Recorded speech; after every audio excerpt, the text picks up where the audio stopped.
Bueno, pues primero que nada, muchas gracias a vosotros por esta oportunidad de estar aquí, obviamente, y de participar en una conversación muy interesante. O sea, y no me refiero sino solamente a esta conversación que estamos realizando en esta mesa, sino en esta conversación, digamos, más grande a lo largo de estos 2 días.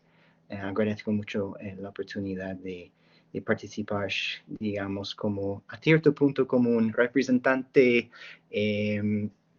no tan oficial, pero como un, digamos, representante, entre comillas, judío en esta experiencia con ustedes. Precisamente el tema que quisiera contemplar tiene que ver con el asombro, pero la verdad es que tengo una confesión. Tengo que confesarles de que, pues, sinceramente no sé realmente de lo que voy a hablar. Entonces es una complicación. Pero por otra parte, tocando esta puerta del no saber, creo que ahí se puede encontrar la semilla de lo que quería disertar hoy.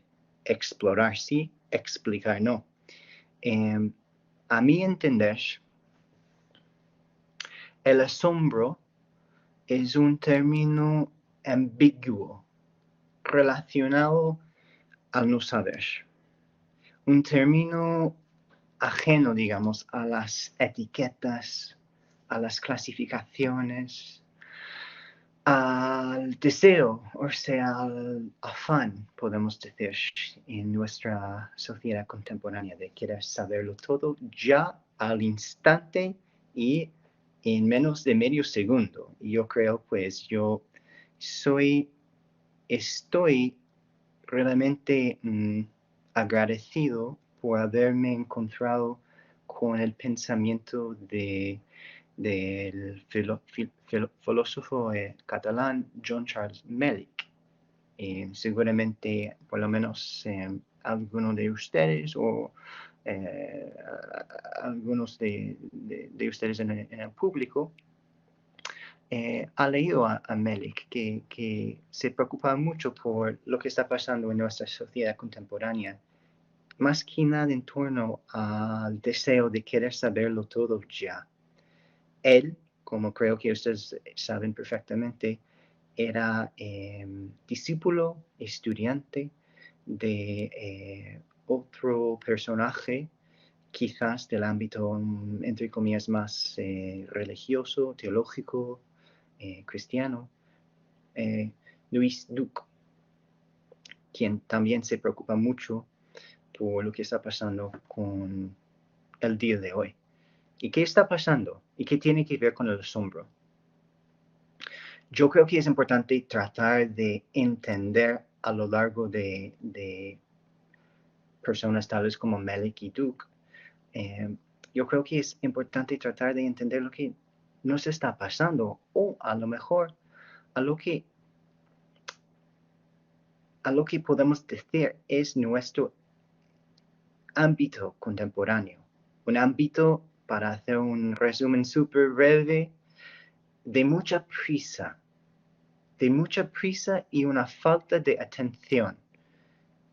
Un, una combinación casi tóxica si queremos hablar de lo que quiere decir relacionarnos genuinamente y sinceramente con el otro o con la otra. Y creo que por otra parte la tecnología ha brindado muchas ventajas a lo largo del mundo y especialmente en cuanto a la consolidación de las democracias, sin duda. Pero por otra parte, y siguiendo a Melick y también a Duke y seguramente a varios otros pensadores actuales y también del pasado, hay otras complejidades, hay una complicación. Cuando no tenemos la paciencia de estar con el otro, de escucharle al otro o a la otra, y también de estar bien con la falta de información o sea, la ambigüedad. Y creo que pues voy a meterme un poco en un tipo de pensamiento medio religioso, espiritual, filosófico. Seguramente pues no es un pensamiento mío, sino de este dicho contexto religioso, pero cada ser humano puede entenderse como un misterio. Y yo creo que partiendo de Duke y Melek y otros, que es una perspectiva que eh, hay que integrar de nuevo y urgentemente hoy en día, en una época de estadísticas, de ciencias, por cierto, muy importantes, pero hay otro lado, o sea, hay otro lado, digamos, como se dice aquí, de la tortilla también. En ese sentido, yo creo que el asombro, este término tan ambiguo, sugiere mucho y nos brinda una oportunidad de no simplemente relacionarnos de una forma diferente con el otro, con la otra. Pero aquí está más o menos mi punto principal. Hay un nexo, no simplemente entre el asombro, la incertidumbre frente a la vida, pero hay también un nexo en relación con la pausa. Al final, ¿qué es lo que pasa cuando nos asombramos? ¿Qué es lo que pasa cuando miramos a un atardecer? ¿Qué es lo que pasa cuando contemplamos, sinceramente, cuando realmente contemplamos un potencial significado de la vida? ¿Qué es lo que pasa cuando, por ejemplo, si tenemos hijos, vemos a nuestros hijos y pensamos tanto del futuro como del presente como del pasado de una vez? Hay algo ahí que se puede relacionar con el asombro. Este estado de no saber realmente lo que experimentamos, pero saber sí que estamos experimentando algo especial. Hay, por seguro, hay varias interpretaciones del asombro. Yo me quedo más o menos con una interpretación, no sé si ustedes lo pueden ver, de este libro aquí, de un profesor, un filósofo mexicano, Héctor Sevilla, en su libro Asombro ante lo absoluto. Voy a citar muy brevemente. Él dice, el asombro es una vivencia que se desprende de la incertidumbre ante algo que capta de manera intensa nuestra atención. No sabemos, este tema tan interesante del saber, del no saber, no sabemos cómo explicar lo que intuimos u observamos, pero concluimos que es real porque no sabemos testigos de ello. El asombro, sigue, está por encima de lo que podemos dominar a través de los conceptos comunes.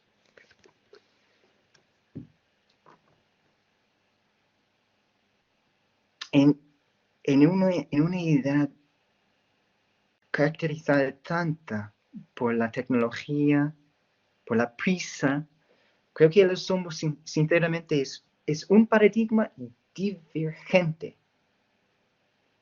Yo sé que no me queda mucho tiempo, pero voy a tratar de, bueno, no apurarme tanto porque no quiero contradecirme a mí mismo, pero voy a hacer lo posible para tocar con más profundidad esta ambigüedad, si se puede decir así, del asombro, sin tratar de ofrecerles una definición cerrada, sino algo, un tipo de puerta de entrada.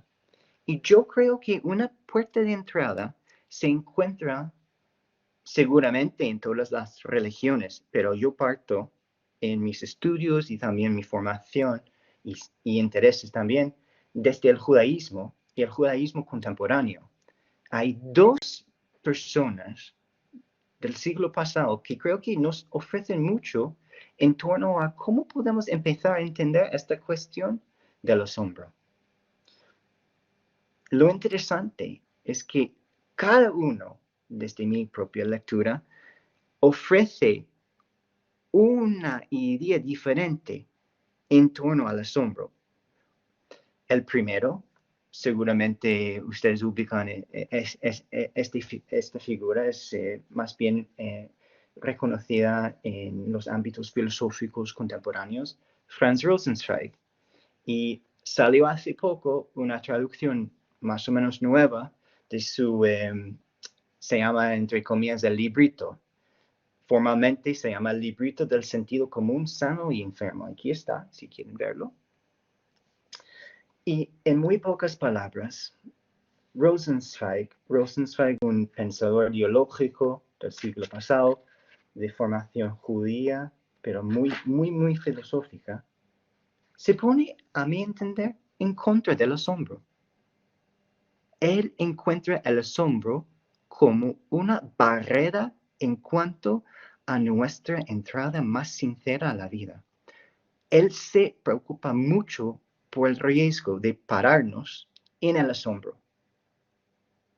La idea de pararnos es precisamente el tema que estoy tratando de articular ahora. Creo que la pausa es necesaria.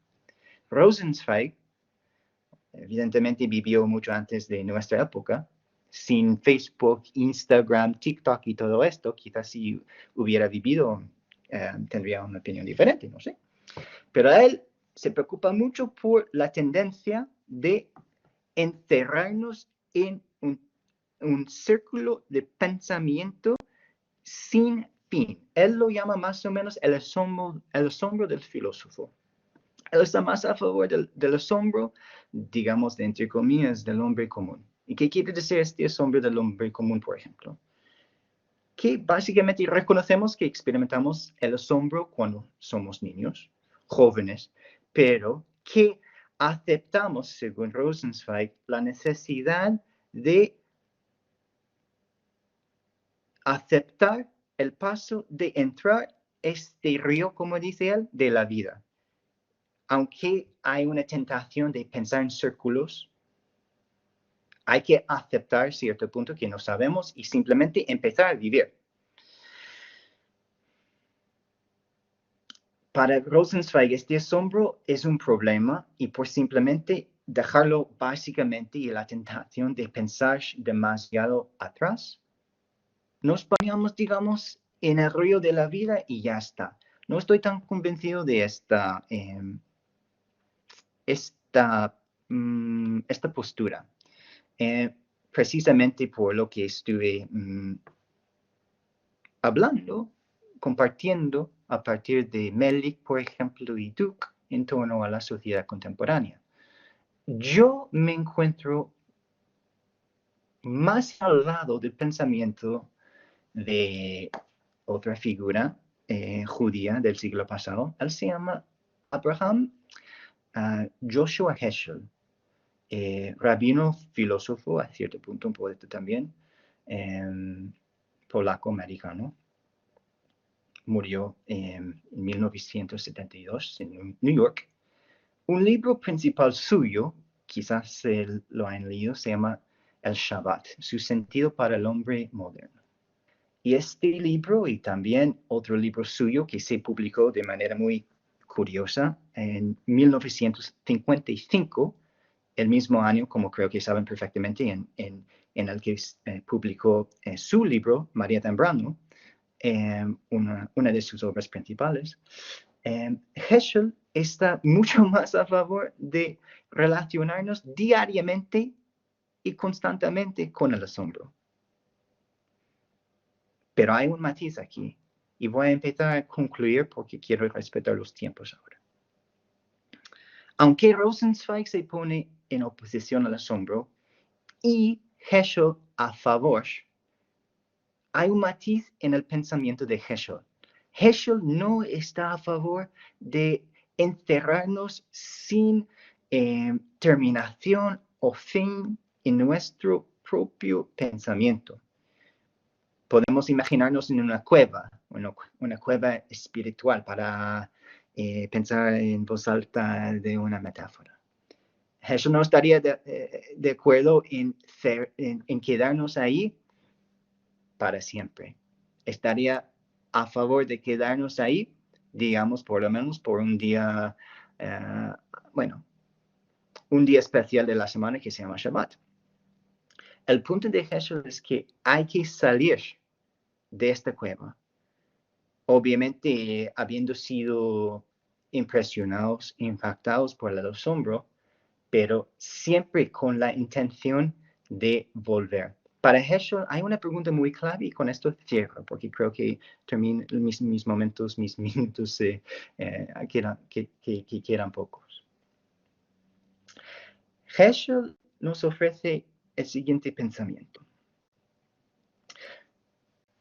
que no es una cuestión de experimentar el asombro. Es una cuestión, o a lo mejor, la cuestión consiste en qué hacer con nuestra experiencia del asombro. ¿Qué hacer? Mientras que podamos experimentar, está bien, pero él se enfoca en la acción. ¿Qué hacemos con esta cuestión, con esta experiencia del asombro? ¿Nos quedamos en la cueva para siempre? Como está más o menos teniendo Rosenzweig, que hay esta tendencia, seguramente hay. O nos dejamos más o menos experimentar este término, este concepto, esta experiencia ambigua del asombro para poder llevar todo esto, para seguir con la metáfora de Heschel, a los otros 6 días de la semana.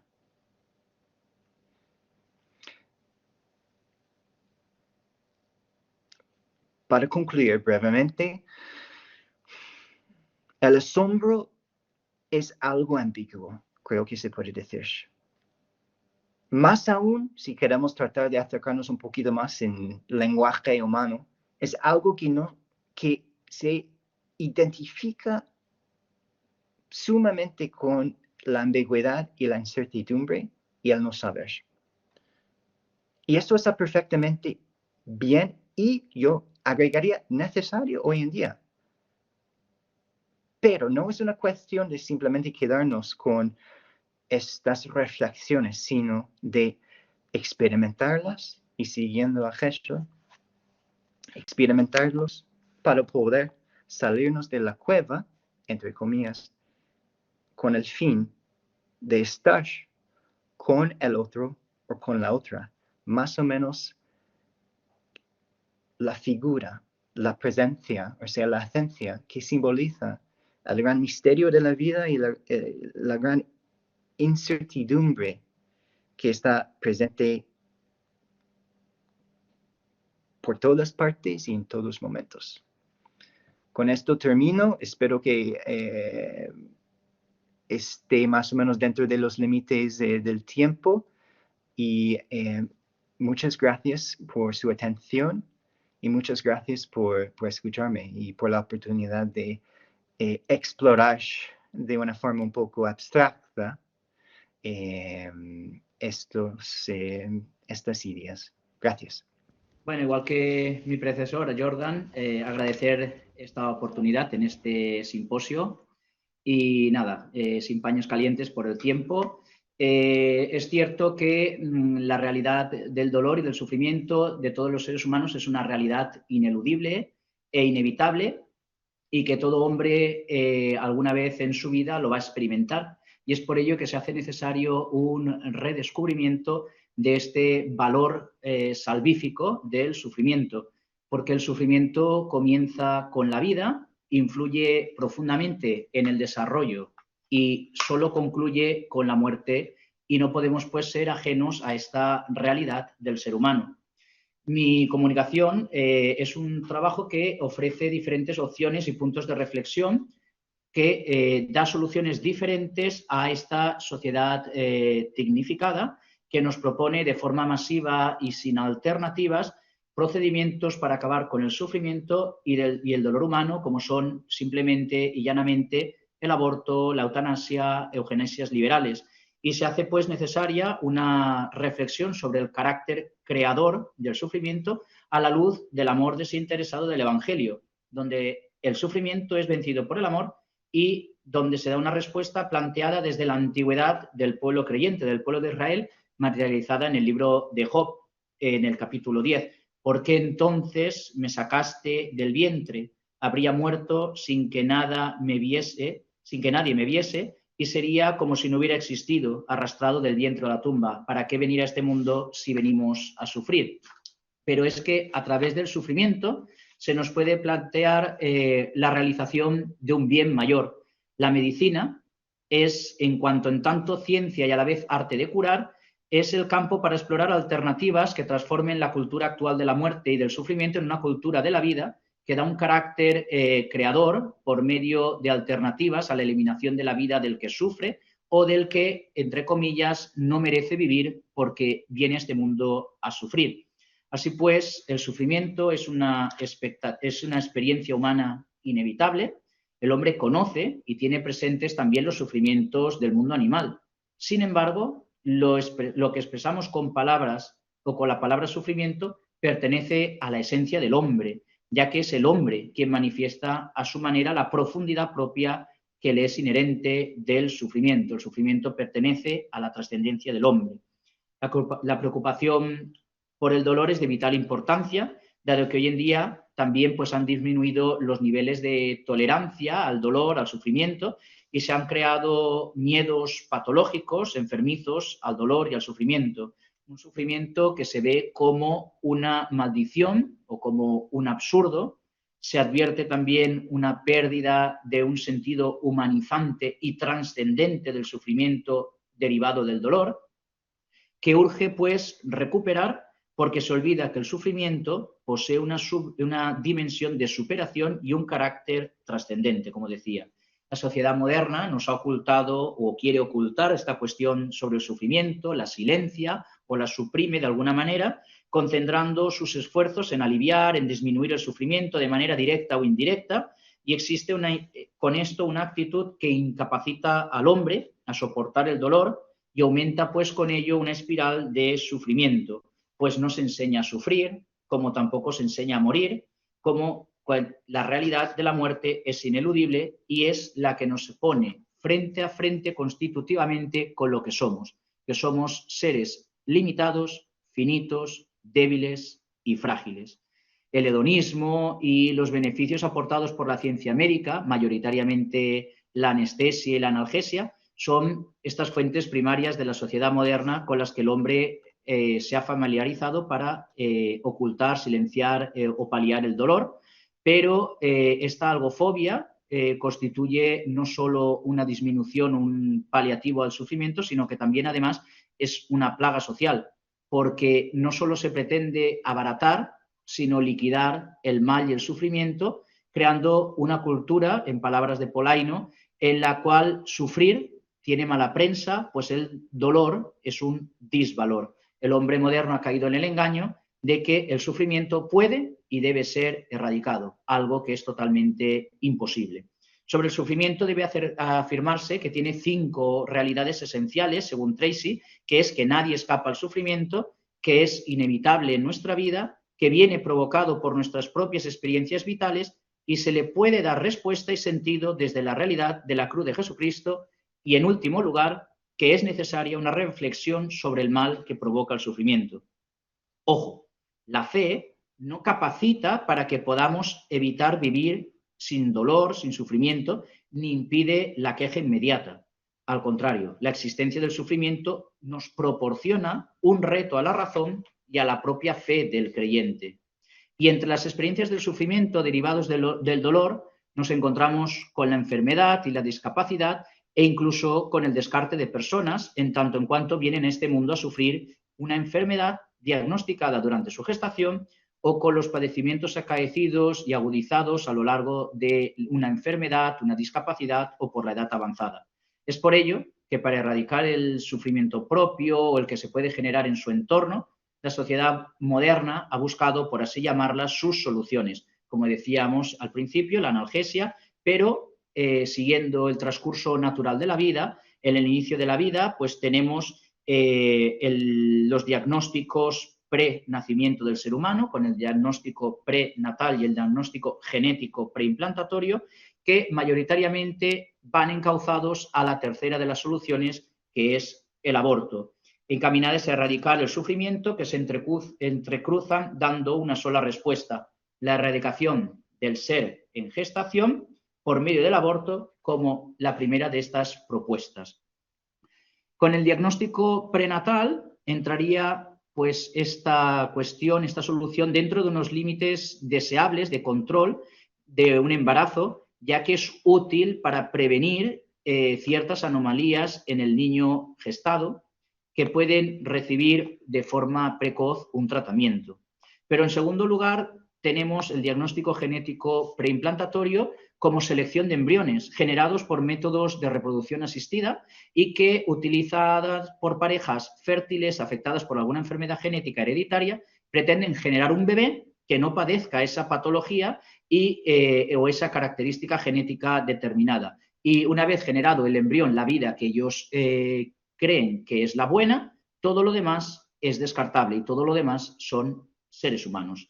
Y el tercero, lógicamente, desde el diagnóstico prenatal al diagnóstico genético preimplantatorio, nos viene el aborto, que es la solución rápida que se ofrece a una mujer en angustia por sus diversas situaciones.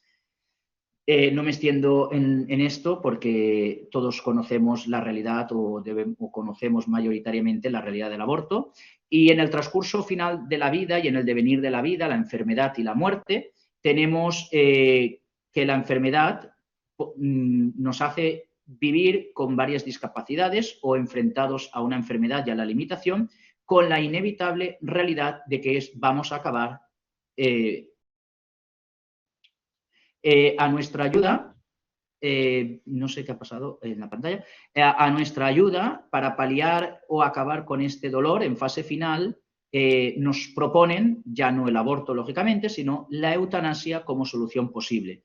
La respuesta ofrecida a una enfermedad terminal o irreversible de la eutanasia implica que hay que resolver motivos morales que son, en primer lugar, el valor de la dignidad de la vida humana y el valor del morir como alternativa mejor aquí y ahora frente al vivir.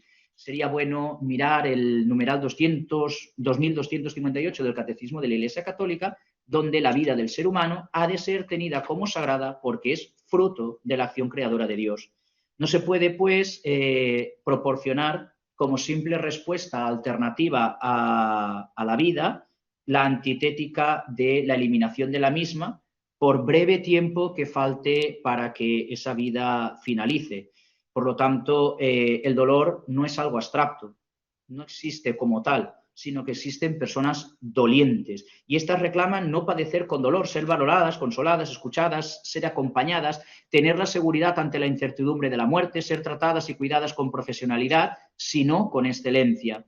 Así pues, el sufrimiento es vencido por el amor desde la visión cristiana del sufrimiento. Ante estas soluciones modernas del aborto, la eutanasia, el descarte de personas, surge que es necesario preguntarnos sobre el sentido trascendente y transformador del sufrimiento como una capacidad de aceptar lo improvisto, de responder con honradez y sin victimizarnos y con una actitud de no culpar al otro, ya que con esto no se resuelve nada, sino que se transfiere el problema a otra persona. Desde el Antiguo Testamento se pone relieve al valor educativo y correctivo del sufrimiento, que reconstruye un bien en el propio sujeto que sufre, y se puede reconocer la misericordia de Dios en esta llamada a la penitencia y al superar el mal consolidando el bien. De hecho, San Pablo escribe en la última etapa de su itinerario espiritual: ahora me alegro de mis sufrimientos por vosotros, pues así completo en mi carne lo que falta a los padecimientos de Cristo en favor del cuerpo que es la Iglesia, de los demás. Franciscanos medievales, San Juan de la Cruz, San Maximiliano de Kolbe o Edith Stein, ambos dos mártires en los campos de concentración, junto con otros muchos cristianos de todos los tiempos, han centrado con acierto que en la cruz de Cristo es donde se puede abordar el sufrimiento como alegría, vividos con fe, esperanza y amor, ya que, como escribía Escrivá de Balaguer, el dolor entra en los planes de Dios y esta es una realidad, aunque nos cueste entenderla. Lo único que consigue no romper a la persona y que sea íntegra en todo es la capacidad de amar de verdad, pues el amor es la fuente de apoyo en todo el sufrimiento. El escándalo, el tropiezo de la cruz y del propio sufrimiento de Dios por quien sufrimos, en la cruz de Jesús, se nos revela de forma irrevocable al Dios con ese amor infinito y crucificado. Así pues, como respuestas desde una bioética personalista cristiana, centrada en Dios y en el hombre, podemos encontrar que al inicio de la vida se nos pone el ejemplo de la parábola del buen samaritano por San Juan Pablo II en la encíclica Salvifici Doloris del año 82, en la cual se necesita ofrecer escucha sin rodeos al sufrimiento de una madre y subirla en la propia cabalgadura de buen samaritano y darle sostenimiento, llevar a la posada al sufriente, en este caso a la madre y al gestante. Y, ¿por qué no?, incluso proporcionarle una ayuda material una vez en la posada, ya que de llegar a la elección del aborto se sabe que surgen nuevos sufrimientos y desórdenes psicológicos, sentimientos de culpabilidad, depresiones, etcétera, producidos a veces por el aborto o por el estrés postraumático. Y por ende, la mejor manera de ayudar a una madre en estas dificultades no es contribuir simplemente a la eliminación de una vida indefensa e inocente, sino que es pensar en cómo acabar con el sufrimiento ayudándola a resolver esas dificultades. Y un ejemplo de ayuda a la madre podría ser la entrega en adopción de ese bebé, ya que el bebé en adopción, aunque pierde a su verdadera madre, conserva la vida y gana unos nuevos padres. Esa podría ser una solución a pensar y a desarrollar. En el transcurso de la vida y en el final de la vida, la enfermedad y la muerte, donde se nos propone la eutanasia, pues se hace necesario profundizar en la dignidad y el respeto de la persona, que es incuestionable la dignidad de la persona y es la propia esencia del ser humano. Morir con dignidad implica, por tanto, ser respetado y no eliminado, no eutanasiado, por lo que nuestra respuesta solo puede ir de la mano de los llamados cuidados paliativos, pues la sociedad actual o niega o esconde la realidad de la muerte. Pero volvemos a ver en la parábola del samaritano que el samaritano que iba de viaje llega donde estaba el sufriente y al verlo se compadece, se acerca, le venda las heridas, echa aceite y vino y montándolo en su propia cabalgadura lo lleva a una posada y lo cuida. Son estos unos cuidados proporcionados por el buen samaritano que no buscan la finalidad de la muerte del apaleado, del enfermo, sino el cuidado de su vida mientras a este puede llegarle el final natural de su vida. Pero no se queda en unos cuidados paliativos que mitiguen solo el dolor como la primera y única instancia. Pues al día siguiente saca 2 denarios, los da al posadero y le dice que cuide de él y que si gastas de más te lo pagaré cuando vuelvas. Es decir, el buen samaritano y la medicina con los cuidados paliativos afirman requerir el respeto a la dignidad del enfermo como ser humano hasta el momento de su muerte y el respeto a sus creencias y valores. La eutanasia, por su parte, olvida al paciente, lo omite, lo elimina y no lo acompaña en el proceso de morir, lo mata. Así pues, el buen samaritano, cual medicina paliativa, considera que morir con dignidad supone que no podemos pasar con desinterés ante el sufrimiento ajeno de todo hombre en esta solidaridad humana. Y para finalizar, paliar es mitigar el sufrimiento y reafirmar la importancia de la vida, pero aceptando también que la muerte es una realidad y que va a llegar. Y es por ello que los cuidados paliativos alivian el sufrimiento, pero proporcionan también los medios para una muerte tolerable. Como conclusión, no se nos puede escapar que hay que tomar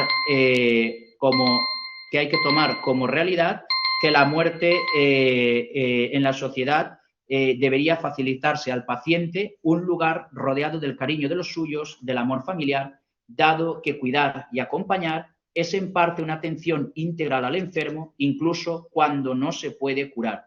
Dotemos, pues, a los profesionales de la salud de una formación integral, a los expertos en bioética, asesores espirituales, abogados, voluntarios, con el fin de capacitarlos en este acompañamiento en el sufrimiento y no dejando al ser humano ofreciéndole la mera alternativa eugenésica de la eutanasia para acabar con enfermos. Así pues, ofrecer la eutanasia cuando no está resuelto el acceso universal a los cuidados paliativos es una irresponsabilidad social y política que dejamos a la negligencia de la justicia social. Así, mayoritariamente, y cumpliendo los 15 minutos, después, si hubiera alguna pregunta, aquí estamos.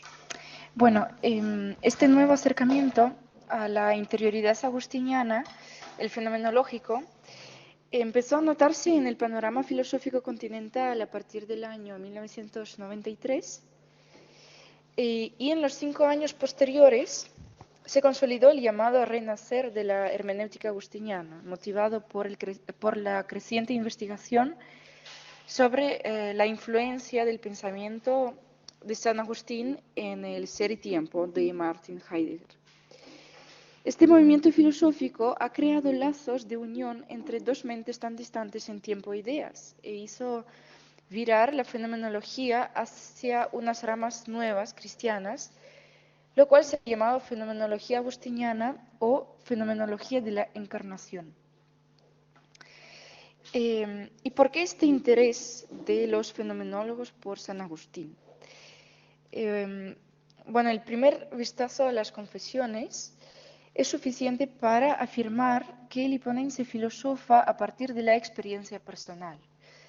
Su método podría llamarse, en palabras de Di Paulo, existencial fenomenológico y parte hacia un horizonte trascendental a partir de la radical facticidad de la existencia de un ser humano abatido por la conciencia de su propia mezquindad ontológica en cuanto pecador. Esta facticidad remite directamente a la idea de la finitud, que siempre estará presente en el hiponense en su dialéctica con lo trascendente y eterno.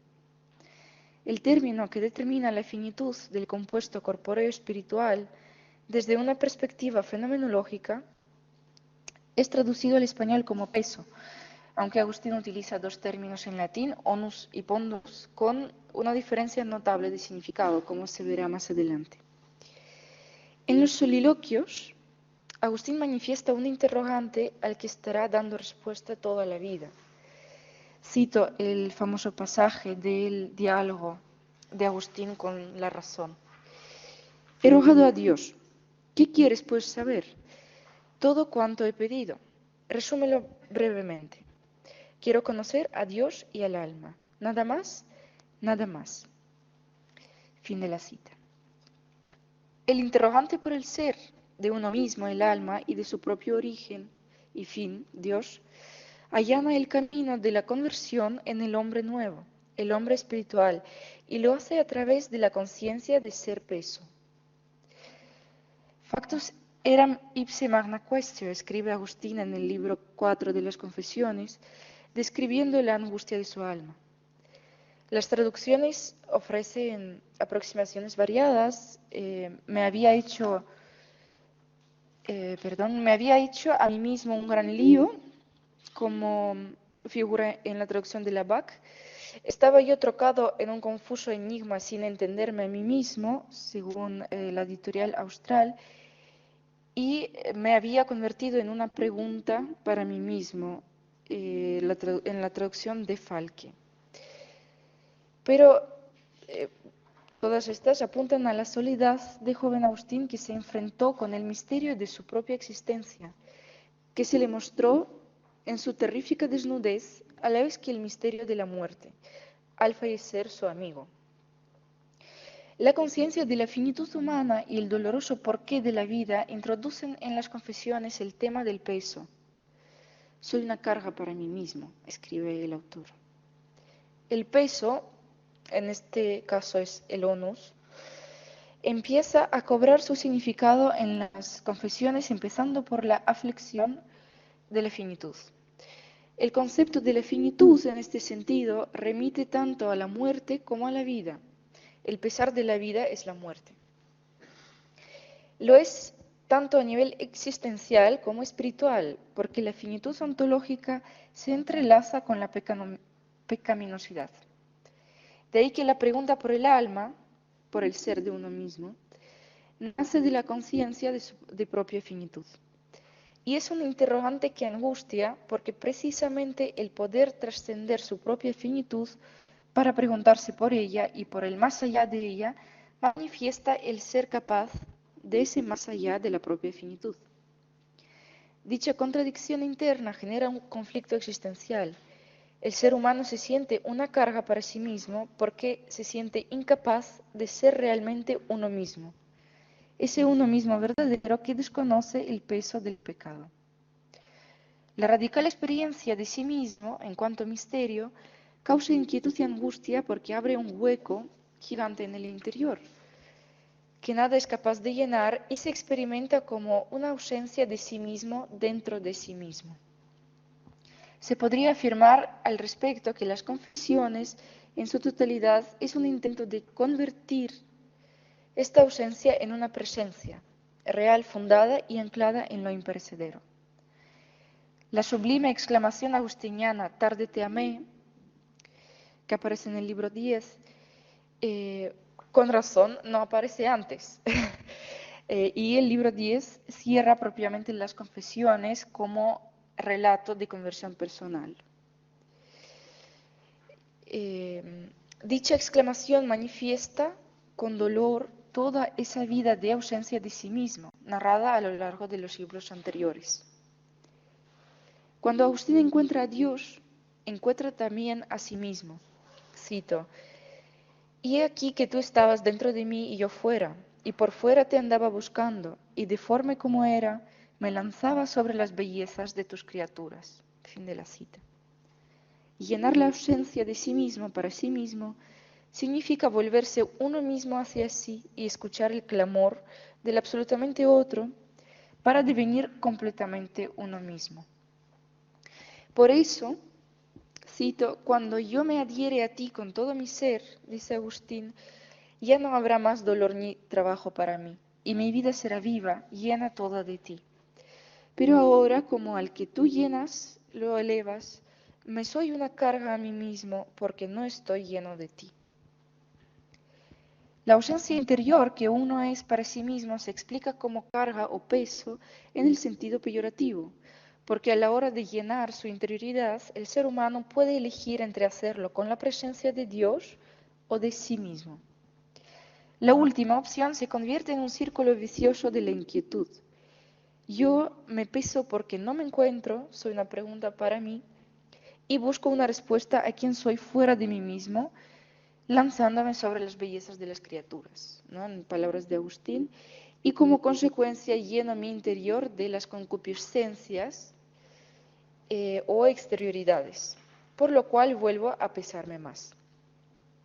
Ahora bien, dejar que Dios eleve el peso de uno mismo para transformarlo en una carga ligera significa convertirlo en una especie de contrapeso, llenando el propio interior con Dios.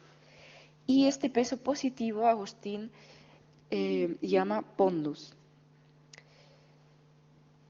El hombre se define precisamente por quedarse sin definición, afirma Jean-Luc Marion en su libro Olio de Soie, un estudio agustiniano, que al español se podría traducir como en el lugar de sí mismo o en vez de sí mismo.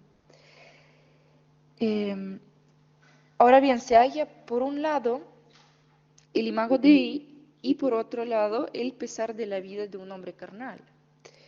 Ambos son por naturaleza y siempre están en tensión de opuestos.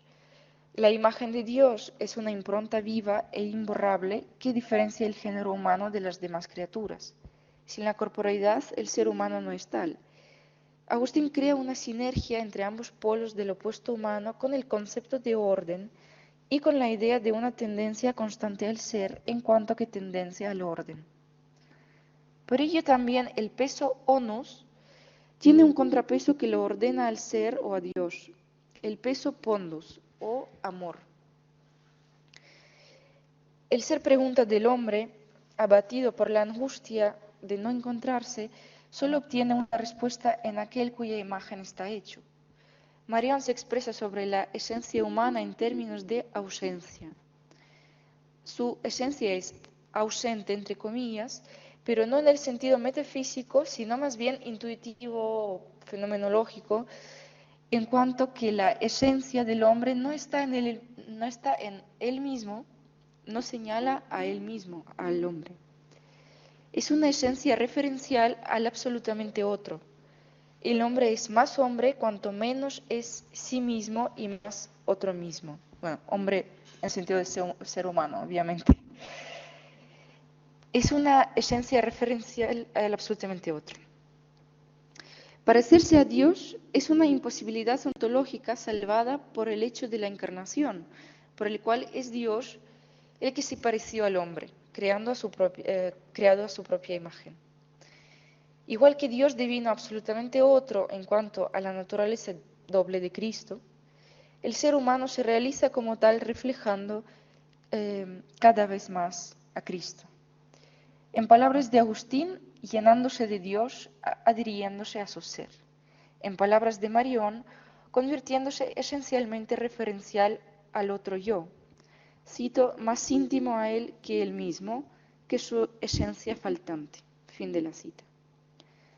Por eso, en el lugar de sí mismo, el ser humano solo puede encontrar a Dios.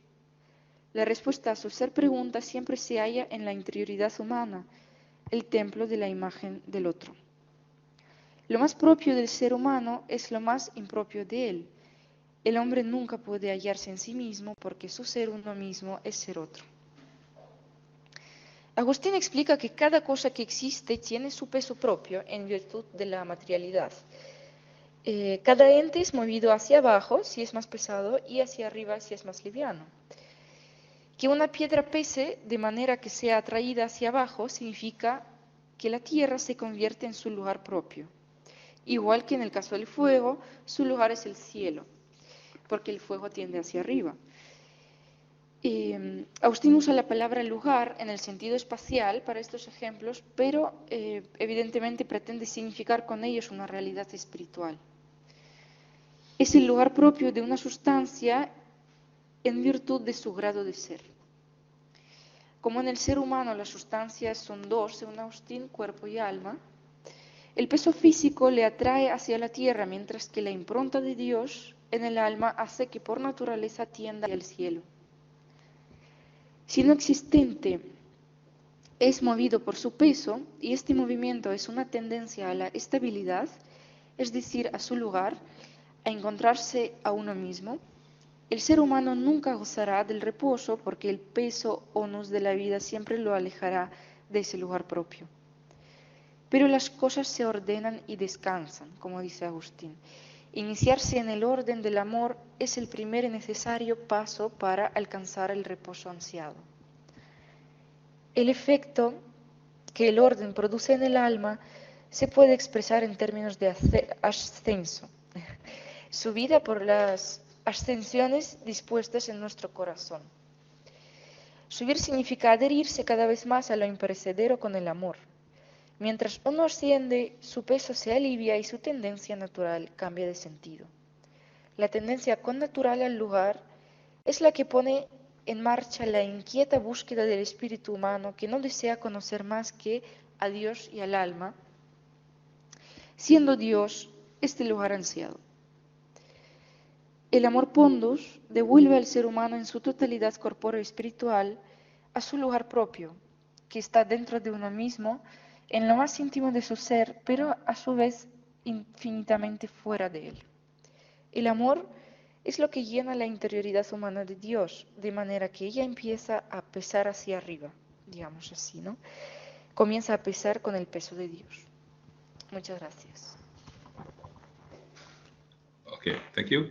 I'm sorry not to be there with you, but unfortunately I couldn't make it in Avila this time. I hope next time.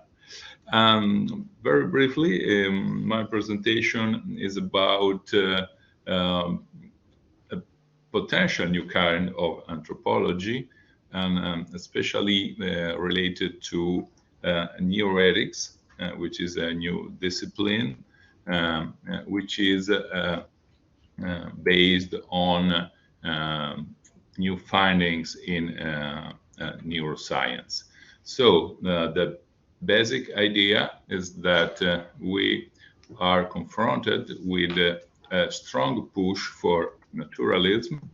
And when we talk about naturalism, we talk about using natural sciences as the point of reference, both for what is to be considered, namely ontology, and for the middle, used to study what exists, namely epistemology. So, in this view, advocates of naturalism think that the success of science and technology is a reason to adopt this framework, both from a metaphysical point of view and from an epistemological point of view. So, in addition, naturalism, as you probably know, seems to favor a form of cognitive objectivity, which is embodied by experts typically, and in turn, this objectivity is a guarantee of a reduction in difficult disputes between individuals and groups. The general idea is that we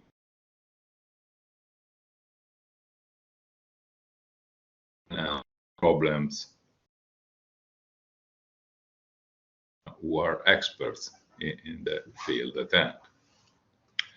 And Neuroethics is related to this general cultural and scientific framework. In particular, the strong naturalization of the human being, descending from widely resorting to neuroscience, requires, or we can think that it requires, a discipline capable of bringing together of the knowledge available today and providing critical tools for interpretation and application. We can think of a quite famous paper by Dino Roskis, published about 20 years ago, and it was one of the starting points of the discipline. And neuroethics, as a new discipline, is related to the implication of advances and discoveries concerning our brain. And so, in this sense, it is a candidate to be a sort of new scientific anthropology, or at least this is my proposal. Regarding naturalism and the brain, we can stress that the importance of the brain has been known since ancient times. This is quite obvious, but only in the last 2 centuries we have begun to understand the correlation between brain areas and psychological function, and finally, in the last 40 years, thanks to neuroimaging techniques and other tools, we have achieved knowledge that allows to describe most human motives related to the activation of the nervous system. So, in this sense, we can talk about of a scientific image of the human being. Famously, Wilfrid Sellars was the first to introduce these terms. The scientific image is opposite to the intuitive manifest image. And this is the outcome of several competencies.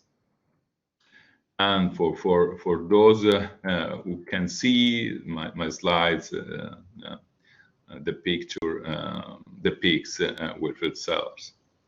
And the scientific image encompasses many areas of theoretical knowledge and practical action that are strongly influenced by today's understanding of our brain functioning.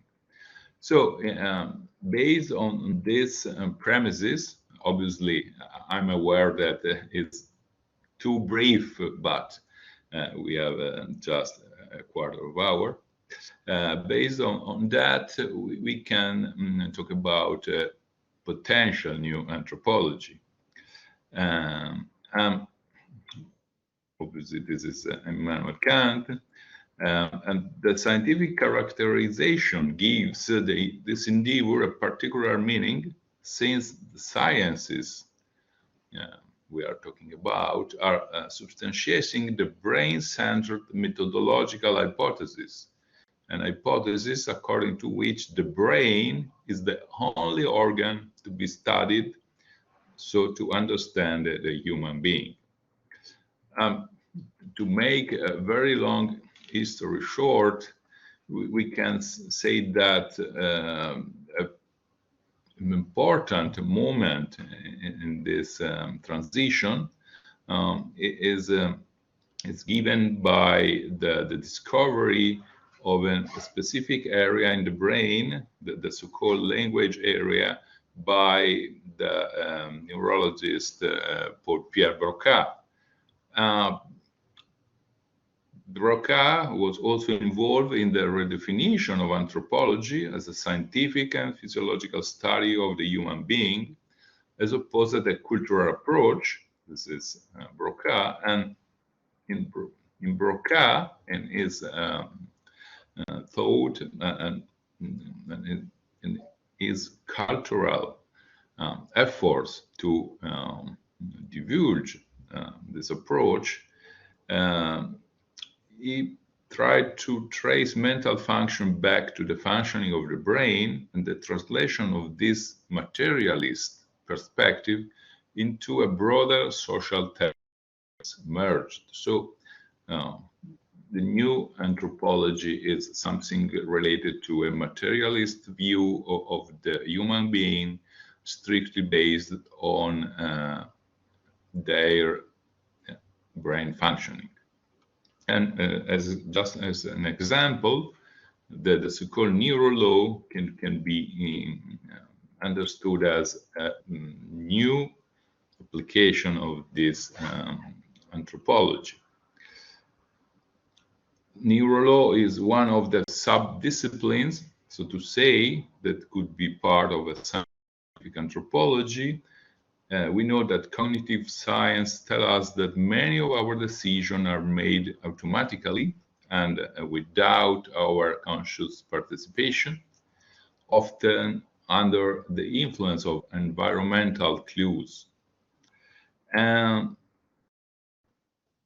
these findings can be interpreted within the framework of the assumption of current law, under which the subject is generally believed to act consciously and deliberately.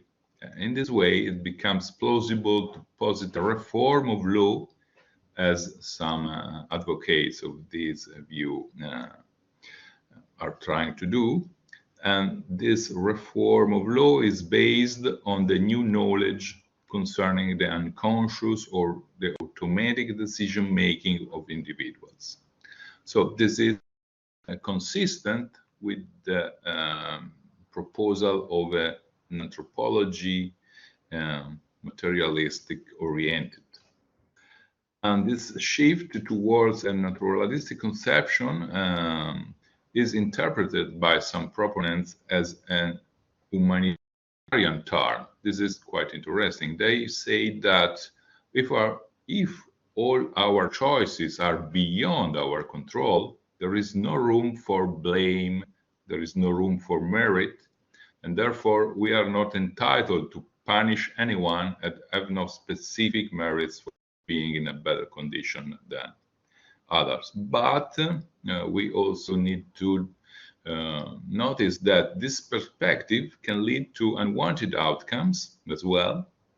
For example, we can who is invested with the power and authority to decide whether decisions are somehow always biased? What kind of respect can we have for individuals who are acted upon, who are not conscious, who are not free, basically, and are not true moral agents? These questions are very relevant, as you can see, and they can have bad answers as well. So we need to stress, I think, some risks and perils often overlooked of this proposal of an implicit new anthropology. This is important to be noted. It's not, in many cases, an anthropology which is advocated in explicit terms, but it's somehow defended as an implicit framework in which we are doing science and also philosophy.